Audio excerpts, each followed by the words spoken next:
Hi guys, it's me, Mrs. Heath, coming to you from our classroom. I happen to be sitting in front of our word wall. It's a little empty right now. I'm in the middle of cleaning up our classroom to close it for the summertime, so I've been very busy working.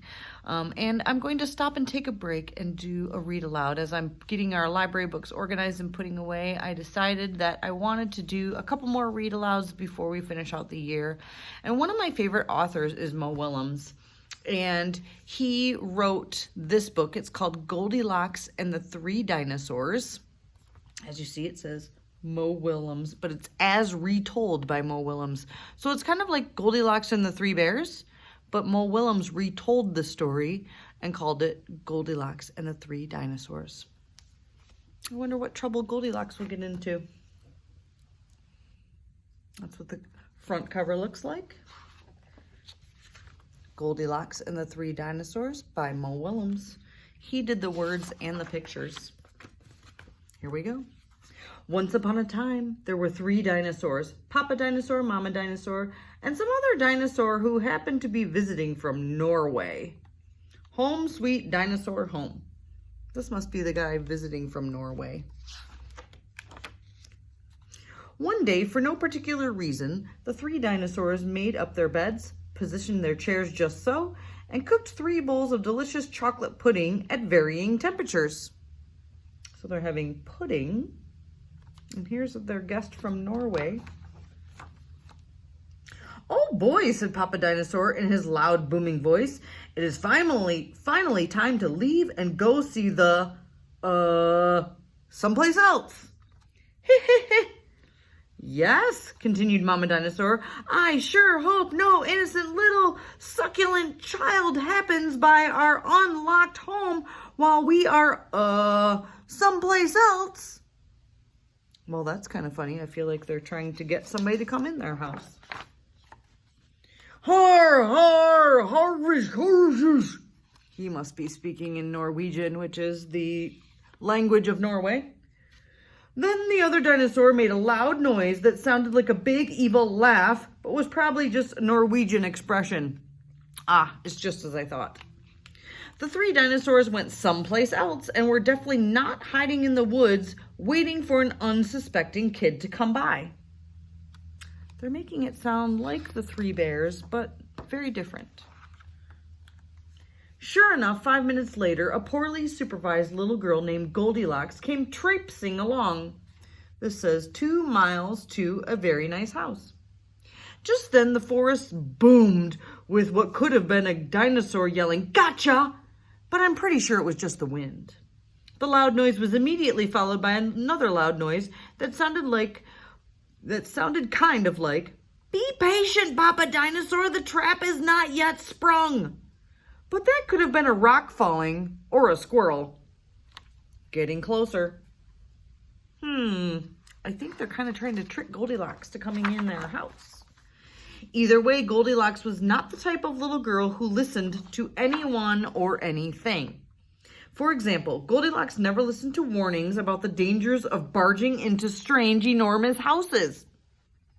So as soon as Goldilocks came a strange, enormous house, she barged right in. This says, "Welcome, tee-hee." Man, she's falling for the trick pretty easily. Inside, Goldilocks immediately smelled the 3 bowls of delicious chocolate pudding. Said Goldilocks, "that chocolate pudding smells delicious. If only I could get all the way up to the top of the counter." Then Goldilocks noticed a very tall ladder that just happens to be there first and certainly was not left on purpose. Goldilocks climbed up the ladder and found herself face to face with 3 gigantic bowls of chocolate pudding. Now remember, she's in a dinosaur's house. That's why she can't reach the counter. The bowls are gigantic. These are dinosaurs. They're gigantic. So she's in their house. The first bowl of chocolate pudding was too hot, but Goldilocks ate it anyway because, hey, it's chocolate pudding, right? The second bowl of chocolate pudding was too cold, but who cares about temperature when you've got a big bowl of chocolate pudding? Not her. The third bowl of chocolate pudding was just right, but Goldilocks was on such a roll by now, she hardly noticed. There she is, finishing it up. Soon, Goldilocks was stuffed like one of those delicious chocolate-filled little girl bonbons, which, by the way, are totally not the favorite things in the whole world for hungry dinosaurs. The first chair was, I need to finish down here. Tired and groggy, Goldilocks noticed 3 chairs in the living room, so she climbed down the ladder and walked out of the kitchen. The first chair was too tall. The second chair was too tall. But the third chair, was too tall. Goldilocks wasn't going to climb that high just to sit in some chair, so she hiked over to the bedroom. That's funny, all the chairs were too tall, 'cause they're dinosaurs. When she got there, Goldilocks noticed that the beds were also gigantically big. "What is going on around here?" she groaned the exhausted girl.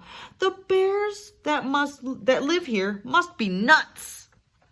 She's got that look on her face. Just then, the room filled with a loud booming noise that was either a passing truck or a dinosaur gloating. "A few more minutes and she'll be asleep. Delicious chocolate-filled little girl bonbons are yummier when they're well rested." Even a little girl who never listens to anyone or anything had to hear that. Do you think she heard? I don't know. Let's find out. Goldilocks took a minute to stop and think, which was longer than she was used to stopping and thinking. "Hey," she told herself, "this isn't some bear's house. This is some dinosaur's house." Say what you like about Goldilocks, but she was no fool. As quickly as she could, she ran to the back door and got out of there. It says, "Wipe your talons." Just then, a loud plane flew by, which sounded pretty much like a trio of dinosaurs yelling, "Now!" or "Charge!" or the Norwegian expression for "Chewy bonbon time!" Suddenly, and completely coincidentally, the 3 dinosaurs rushed through the front door. But they were too late. The door is open. I think she got out. "Hey, look what I see right here." That's how we can tell it's a Mo Willems book. There's Pigeon. Goldilocks was gone, and all that was left in the house were 3 disappointed dinosaurs. The end. Do you think they tried to trap her the whole time? She actually got away? And the moral of the story is, if you ever find yourself in the wrong story, leave.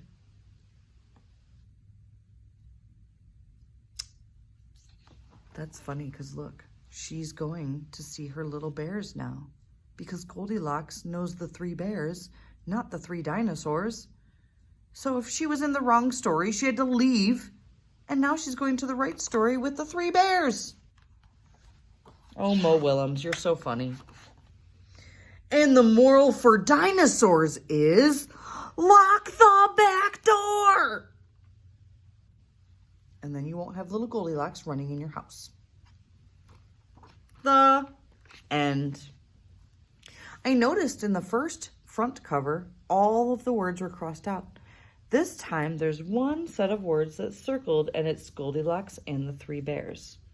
Some of these other ones say Goldilocks and the 3 rats, Goldilocks and the 3 pythons, Goldilocks and the 3 camels, Goldilocks and the 3 roosters, Goldilocks and the 3 snowmen. None of these are correct. This is the right one, Goldilocks and the 3 bears. I love Mo Willems. I think he's so funny. He always gives us books to laugh at. I hope you enjoyed my book. See you later. Bye.